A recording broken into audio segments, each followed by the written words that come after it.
Yo, bonjour à tous, c'est KJ Abaté, on se retrouve pour un nouvel épisode du vlog olympique où je documente mon parcours jusqu'aux Jeux Olympiques pour vous motiver, vous inspirer, vous pousser à faire plus de choses tous les jours. Aujourd'hui a été un jour assez compliqué, j'ai eu pas mal de choses à faire, parmi lesquelles notamment m'occuper de mon visa pour la Chine comme je vous ai dit hier. Ça a été assez compliqué parce qu'il fallait genre une réservation de vol, une réservation d'hôtel pour pouvoir faire la demande de visa que j'avais pas. J'ai dû claquer des thunes pour avoir ça. Par le temps, c'était fini, il était 13h50. Mon train pour Beauvais était à 14h, du coup je pouvais pas l'avoir parce qu'il fallait que je change de gare. Le prochain train était à 16h, il me faisait arriver à 17h18 à Beauvais. Et Manu m'a dit que à 18h il était occupé et que du coup il pouvait pas me donner de leçons. Mais du coup j'ai pas pu m'entraîner et ça me dérange un peu parce que ça fait 2 semaines que j'ai pas eu une épée en main de toc. Toutes mes épées sont à Beauvais. Je dois peut-être en avoir une à la maison. Cela dit, je cherche pas à me faire d'excuses. Qu'est-ce que j'aurais pu mieux faire? C'était hors de mon contrôle en fait. Non, c'était juste hors de mon contrôle. Si, j'aurais pu mieux me renseigner, j'aurais pu arriver plus tôt. Là, je suis chez Hibou encore. Il est dehors. Je sais pas ce qu'il fait. Il est parti au CrossFit, il est toujours pas rentré. C'est difficile. Je me suis reposé aujourd'hui au final. Vu que je me suis pas entraîné à Beauvais en rentrant, j'ai juste dormi jusqu'à 19h-20h. Puis j'ai fait 2-3 courses parce qu'il fallait que je mange. Enfin, rien de très intéressant. Franchement, c'est pas... Même ça m'a donné un petit coup de pas pouvoir m'entraîner quoi. Cela dit, mercredi je vais m'entraîner, je vais faire une leçon avec Julie, donc dans presque une semaine. Donc le lundi, le 16, je vais prendre une leçon avec Manu. Normalement il me semble que j'arrive 2 ou 3 jours avant le début de la compétition. J'ai regardé un peu le planning et j'ai choisi le 17 parce que c'était ce qui me paraissait être le mieux pour être au plus près pour la compétition, c'est-à-dire m'adapter au climat, arriver tranquillement, me reposer, m'entraîner un petit peu sur place pour prendre l'esprit de la compétition. C'est les championnats du monde quand même, donc j'essaye de faire ça au mieux. J'aurais pu prendre ma caméra ou faire 2-3 shoots dehors, mais j'étais vraiment tellement dans le jus et en plus le métro. J'ai pris la ligne déjà, la 13. Bref, c'est que des excuses que je vous sors et nique les excuses parce que c'est pas les excuses qui te font avancer ou quoi que ce soit.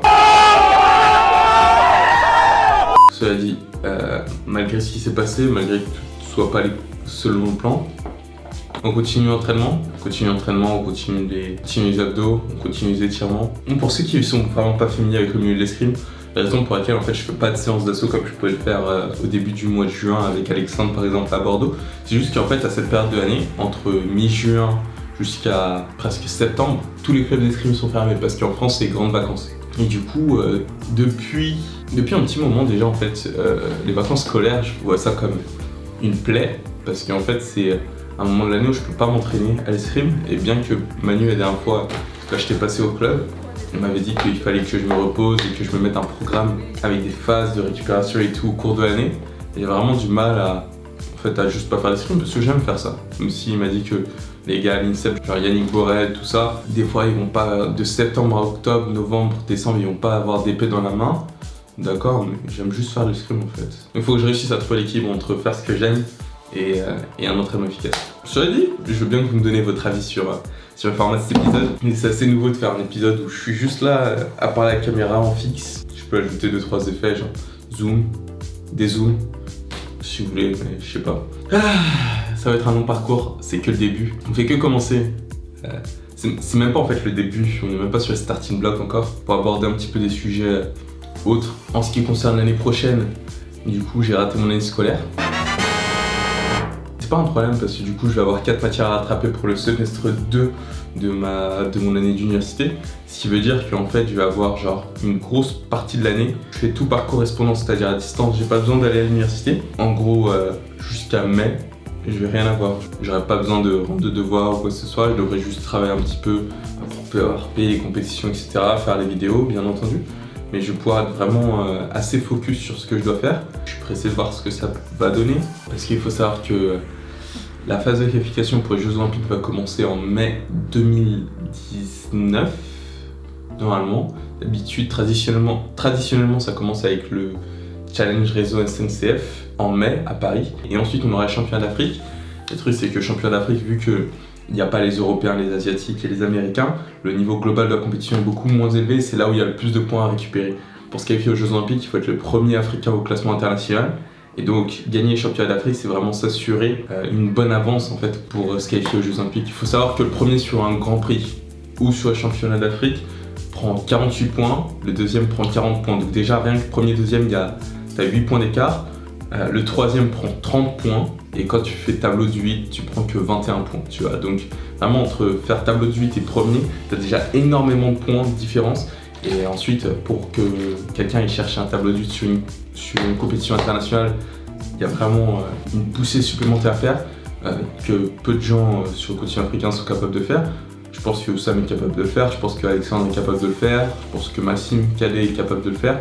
Gagner les Afriques, ça va être une étape importante de la qualification pour les Jeux Olympiques. Manu avait parlé de planification d'entraînement, donc je pense que c'est l'objectif de la saison suivante sera les championnats d'Afrique 2019.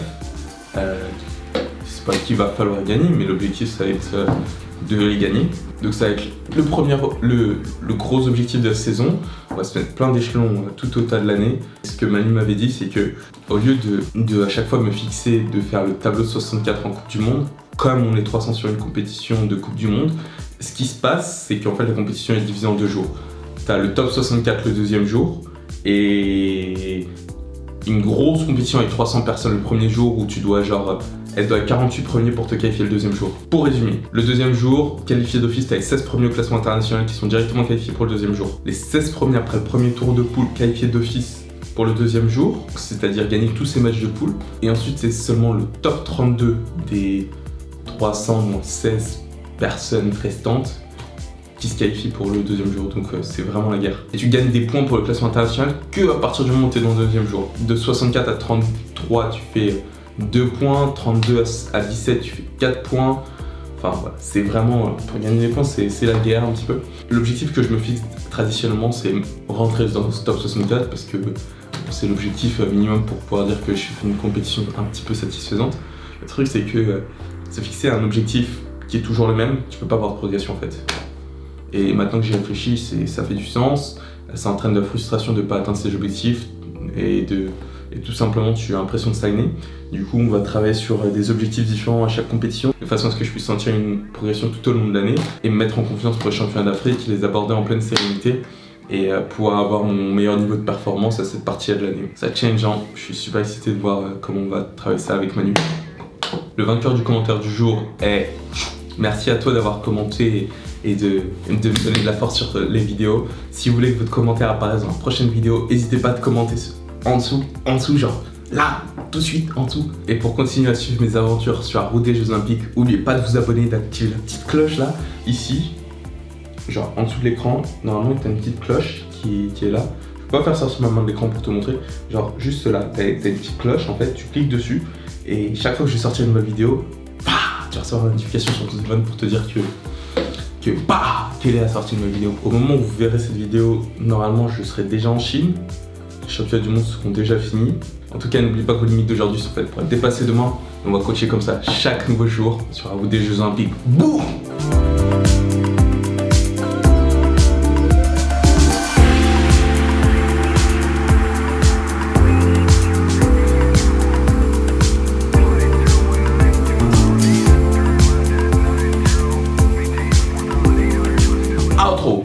Le prochain épisode de l'Olympique Vlog.